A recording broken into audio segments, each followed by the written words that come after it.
नमस्कार विद्यार्थी मित्रांनो, एमपीएससीने कालच नोटिफिकेशनद्वारे त्यांची जी एमसीक्यू आन्सर शीट असेल त्याच्यात काय बदल होणार आहेत याच्याबद्दल सूचना दिलेली आहे. तर आता नुकत्याच येणाऱ्या कंबाईन ग्रुप बी ग्रुप सीचे जे पेपर्स आहेत व पुढचे जे पेपर्स आहेत यांच्यामध्ये काय फरक असेल ते लक्षात घ्या.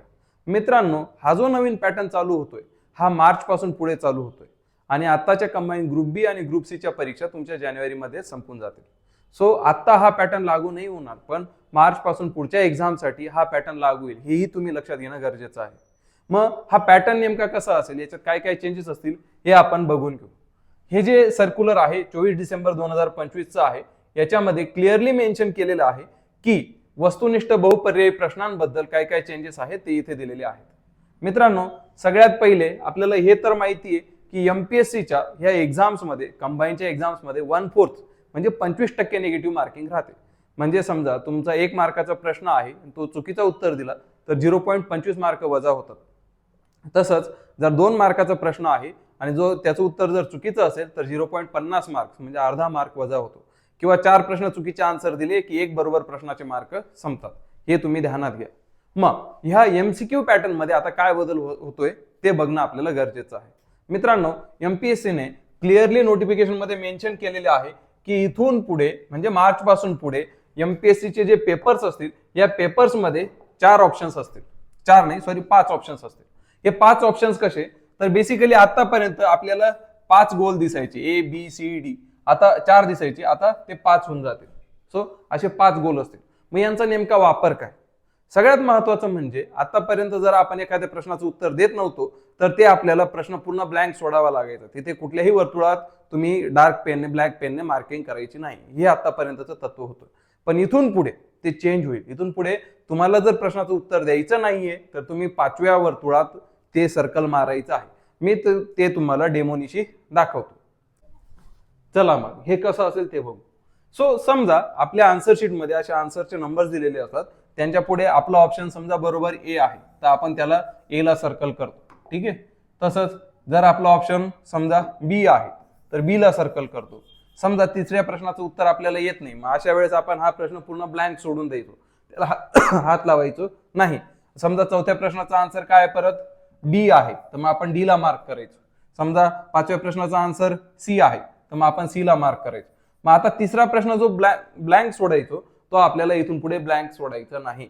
समजा तिसऱ्या प्रश्नाचं उत्तर आपल्याला येत नाही, आपल्याला ते उत्तर द्यायचं नाही, अशा सिनारिओ मध्ये तुम्हाला इथे ही जी लाईन आहे तिथे तुम्हाला तिसऱ्या प्रश्नात ई पर्यायावर मार्क करावं लागेल. ठीक आहे. हा, सो ह्या पद्धतीने तुम्हाला आन्सर शीट मार्क करावं लागेल. जिथे जिथे उत्तर येत नाही तिथे तिथे तुम्ही ई ऑप्शन निवडायचं आहे. ठीक आहे. सो ज्या प्रश्नाचं उत्तर तुम्हाला द्यायचं नाही त्या प्रश्नामध्ये तुम्हाला ई ऑप्शन निवडावं लागेल. जर तुम्ही असं नाही केलं तर काय होईल? मित्रांनो, एमपीएससीने क्लिअरली सांगितलेलं आहे जर तुम्ही जिथे तुम्हाला उत्तर द्यायचं नाही तिथे ई पर्याय निवडला नाही तर तुम्हाला निगेटिव्ह मार्क्स मिळतील. म्हणजे त्या प्रश्नाचं उत्तर चुकीचं मानलं जाईल. प्रश्नाचं उत्तर चुकीचं आहे असं केव्हा केव्हा मानलं जाईल? जेव्हा तुम्ही ई पर्याय निवडला नाही, पूर्ण प्रश्न ब्लँक सोडला, त्याला निगेटिव्ह मार्किंग लागू होईल. समजा तुम्ही चुकीचं उत्तरच दिलंय त्याला निगेटिव्ह मार्किंग लागू होईल. समजा तुम्ही म्हणजे तो जो प्रश्न होता या प्रश्नाचे एकाऐवजी 2 उत्तरं दिले तरी सुद्धा ते उत्तर चुकीचं मानलं जाईल. एकापेक्षा जास्त उत्तर देता येत नाही. किंवा तुम्ही एक उत्तर दिलं होतं त्याच्यात खाडाखोड करायचा प्रयत्न केला आणि दुसरं उत्तर दिलं तेव्हा सुद्धा तुम्हाला ते उत्तर चुकीचं मानलं जातं. तुम्हाला इथे तसं क्लिअरली दिलेलं आहे. एकही पर्याय छायांकित नाही केला तरी निगेटिव्ह मार्किंग लागू होते. किंवा तुम्ही उत्तरामध्ये दुरुस्ती करायचा प्रयत्न केला तरी सुद्धा निगेटिव्ह मार्किंग होते. आणि जे मूळ छायांकित केलेले जे वर्तुळ आहेत हे सुद्धा क्लिअरली नसले तरी सुद्धा निगेटिव्ह मार्किंग लागू होते. आता याच्यात अजून त्यांनी त्या सर्क्युलरमध्ये पुढे माहिती दिलेली आहे की तुमची जी उत्तर पत्रिका आहे ती बाद सुद्धा होऊ शकते. मग ती बाद कशी होईल तेही लक्षात घेऊ. मित्रांनो, इथे 5-6 अटी त्यांनी दिलेल्या आहेत, पण आपल्याला खास करून एवढ्या नाही, महत्वाच्या ज्या आहेत त्या लक्षात घेऊ. मूळ उत्तर पत्रिकेवर जिथे सही करायची जागा असेल तिथे जर कॅन्डिडेटने सही केलेली नसेल उत्तर पत्रिका कॅन्सल होईल, उत्तर पत्रिका बार होईल, 0 मार्क्स दिसतील. त्याच्यासोबतच नॉर्मली एमपीएससीने सांगितलेलं आहे ब्लॅक बॉल पेनच वापरायचा. जेल पेन नको, शाहीचा पेन नको, दुसरा कुठलाही पेन नको, फॅन्सी पेन कुठलाच नको. झालंच तर तो एक फॅन्टा फ्लो म्हणून एक बॉल पेन येतो, रोरिटोचा किंवा रेनॉल्डचा सुद्धा येतो, डार्क पॉइंटचे जाड पॉइंटचे, ते तसे पेन वापरा. शाहीचे किंवा जेल पेन वापरू नका. याच्यासोबतच उत्तरपत्रिकेवर ज्या गोष्टीचा संबंध नाही किंवा ज्या एखाद्या खुनीचा संबंध नाही ती खून तिथे करायचं नाही. उगाच चौकोन काढून आला, त्रिकोण काढून आला, स्टार मारून आला, तसे धंदे करायचे नाही. त्याच्याने सुद्धा उत्तरपत्रिका बॅन होऊ शकते आणि मग नंतर 0 मार्क्स दिसतील. याच्यासोबतच मूळ उत्तरपत्रिकेवर बैठक क्रमांक किंवा बारकोड किंवा तिथे दिलेले जे चिन्ह आहे, तिथे दिलेले जे डॉट्स आहेत, खाली उत्तरपत्रिकेच्या सर्व बाजूला ब्लॅक डॉट्स आणि हे असतात, रेक्टँगल्स असतात डार्क कलरचे, ते OMR शीट रीड करण्यासाठी त्यांना नेसेसरी असतात. त्याच्यावर खाडाखोड केली तर OMR शीट मशीन मध्ये किंवा कम्प्युटरच्या मदतीने रीड करताना अडचणी येतात. ते सुद्धा लक्षात घ्या. तिथे सुद्धा नको ती खाडाखोड करायची नाही. मा पेन फाटला होता, शाई पेपरवर पडून गेली, त्याच्याने सुद्धा तुमच्या उत्तरपत्रिकेत गडबड होते, त्याच्याने सुद्धा तुमचा पेपर बाद होतो. हे ध्यानात घ्या. QR कोड, टायमिंग ट्रॅक कशामध्येच खाडाखोड करायची नाही, जेणेकरून तुमची उत्तरपत्रिका जशी तुमच्या ताब्यात आली तशीच्या तशी रिटर्न जाईल. सीट नंबर लिहिताना काळजीपूर्वक लिहा. तिथे वरती तुम्ही 4 करतात आणि खाली 5व्या याच्यात गोल करून येतात, तसे धंदे करू नका. पूर्ण काम ऑटोमॅटिक होतं. कुठलाही व्यक्ती ते सीट नंबर वगैरे चेक करत बसत नाही.